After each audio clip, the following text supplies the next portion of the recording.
Assalamualaikum warahmatullahi wabarakatuh.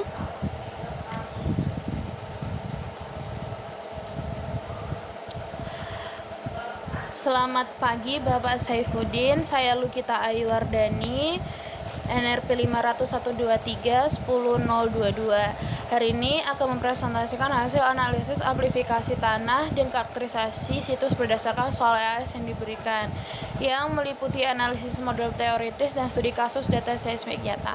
Nah, analisis ini tuh penting untuk memahami bagaimana lapisan tanah di suatu lokasi akan memperkuat dan meredam gerakan gempa yang datang dari dasar batuan. Nah, kita mulai dengan soal nomor 2 yang menggunakan model tanah 1, yaitu sistem 2 lapis dengan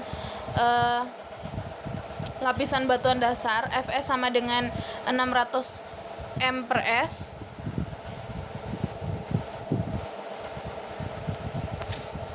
Lalu di bawah lapisan tanah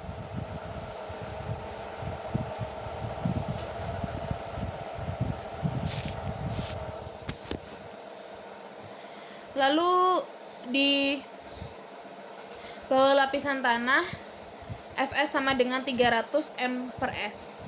Nah, pada 2A ini yaitu kita disuruh perbandingan rumus amplifikasi, di mana 2E per En plus Fn ya, nih 2En plus En plus Fn yang dimana sama dengan 2E1 per 2E2.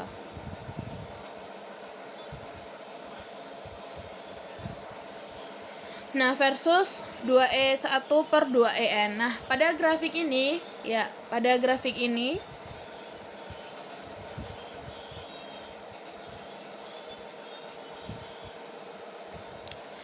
grafik ini kita melihat dua kurva amplifikasi. Kurva biru adalah 2E1 per En plus Fn dan kurva merah adalah 2E1 per 2En. Nah, secara fisik kurva 2E1 per En plus Fn biru selalu memberikan nilai amplifikasi yang lebih tinggi, dan karena rumus mencakupi efek free surface yang merefleksikan gelombang ke atas, sementara itu 2E1 per 2En merah seringkali mempresentasikan amplifikasi internal di dalam lapisan. Nah, yang pada 2B yaitu pengaruh damping yang seperti sigma itu, ya, 2B pengaruh damping ini disebut dengan damping. Nah, di sini saya mendapatkan 0,85, 0,02 gitu ya. Damping 1, 2, 3. Nah, untuk pada grafiknya itu perubahan damping atau redaman adalah faktor kritis ketika damping lapisan 1 dan 2 ditingkatkan dari 2% menjadi 5% dan 15%. Dampaknya jelas terlihat pada grafik perbandingan. Nah, puncak amplifikasi itu menurun karena semakin besar nilai damping. Misalnya damping sama dengan 2% yang pada garis biru, ke damping sama dengan 15% magenta. Nah, puncak amplifikasi maksimum akan turun drastis. Kurva menjadi lebih dasar dan peningkatan redaman menyebabkan kurva resonansi menjadi lebih tumpul atau datar. Ya, berarti tanah lebih efektif dan menyerap energi getaran gitu. Jadi kesimpulan nomor 2, redaman adalah mekanisme perlindungan alami tanah. Semakin tinggi redaman, maka semakin rendah risiko kerusakan akibat resonansi.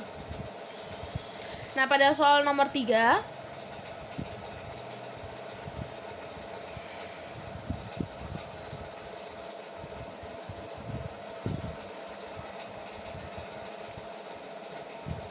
ya, pada nomor soal 3 ini menganalisis model 2, di mana kita memvariasikan kecepatan gelombang geser lapisan atas V1 menjadi 50, 100, dan 200 m per s. Nah, pada di 3A ini klasifikasi situs VS30. Pertama kita hitung VS30. Nah, rata-rata 30 meter pertama untuk klasifikasi situs berdasarkan SNI 1726 di tahun 1726 sampai 2019, kita mendapatkan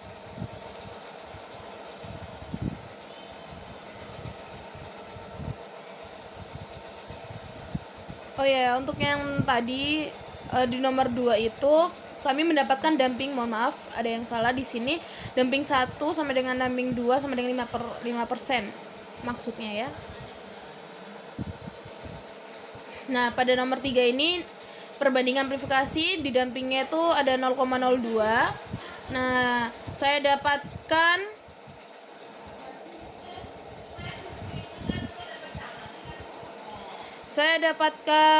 rata-ratanya itu ada 69,23, 128,57, terus 225,06. Nah, untuk tampilan grafiknya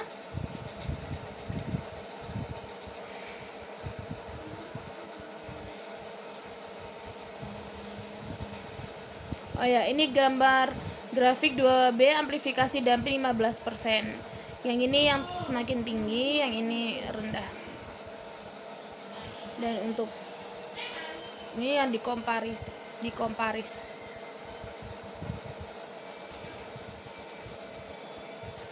Nah, ini yang 3A.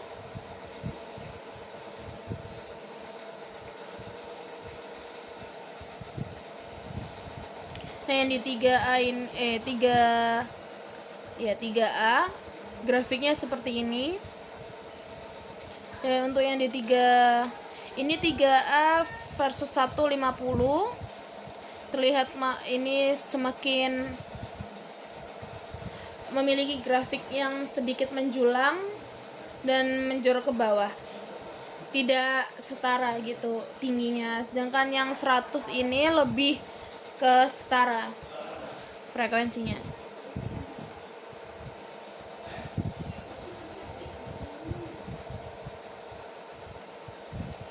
Ini lebih ke 3B. Mohon maaf, itu tadi gambar 3B. Perbandingan amplifikasi 3B ya. Tampilan grafik VS1 sama dengan 50 dan VS1 sama dengan 100.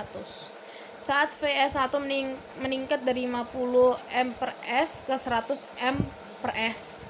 Jadi frekuensi resonansi itu bergeser, dan frekuensi itu alami dasar F1 bergeser ke kanan. Jadi frekuensi lebih tinggi periode atau periode lebih pendek gitu.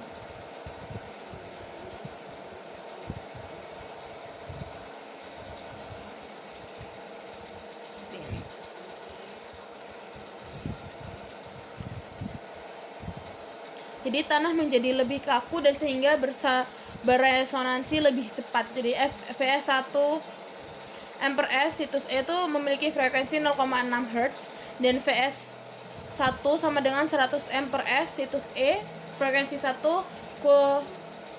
mendekati 1,2 Hz. Nah, punca amplifikasi menurun, di mana punca amplifikasi nilai maksimum menurun dari sekitar 5,5 pada VS1 sama dengan 50 menjadi sekitar 3,5 pada VS1 sama dengan 100. Jadi kesimpulan nomor 3 ini adalah semakin lunak tanah VS1 kecil, maka semakin besar dan semakin rendah frekuensi resonansinya. Nah, tanah lunak sangat rentan terhadap amplifikasi energi gempa. Nah, untuk pada soal nomor 4,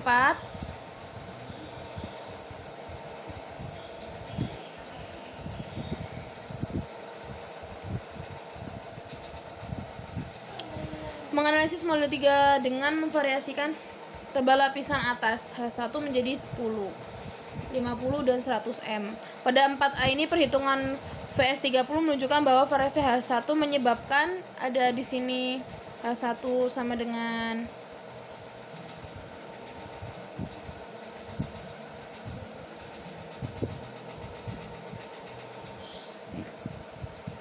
jadi H1 ini sama dengan 10 M, di mana mendekati 180. Terus 50 itu sama dengan 100 di situs E, dan H1 100 sama dengan 100 di situs E.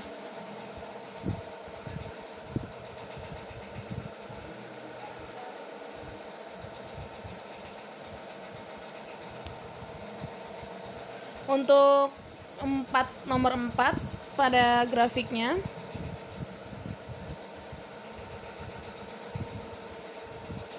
ya, pada grafiknya ini tuh terlihat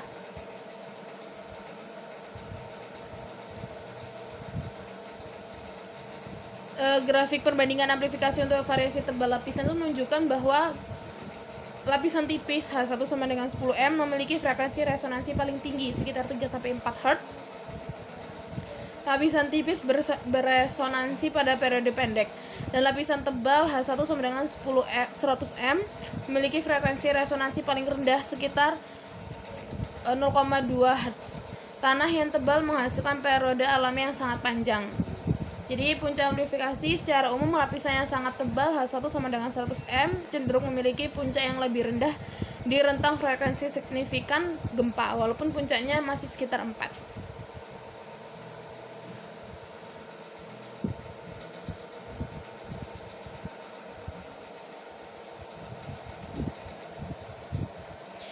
Baik, untuk di bawah ini adalah surface dan frekuensi FKSH dan FKSH. Di sini untuk nomor 5. Dikarenakan saya masih memiliki kebingungan di nomor 5, oleh karena itu saya belum menjawab, dan di sini saya memakai codingan dari Bapak Saifuddin. Sekian dari saya. Apabila ada salah kata, saya meminta maaf. Terima kasih. Wassalamualaikum warahmatullahi wabarakatuh.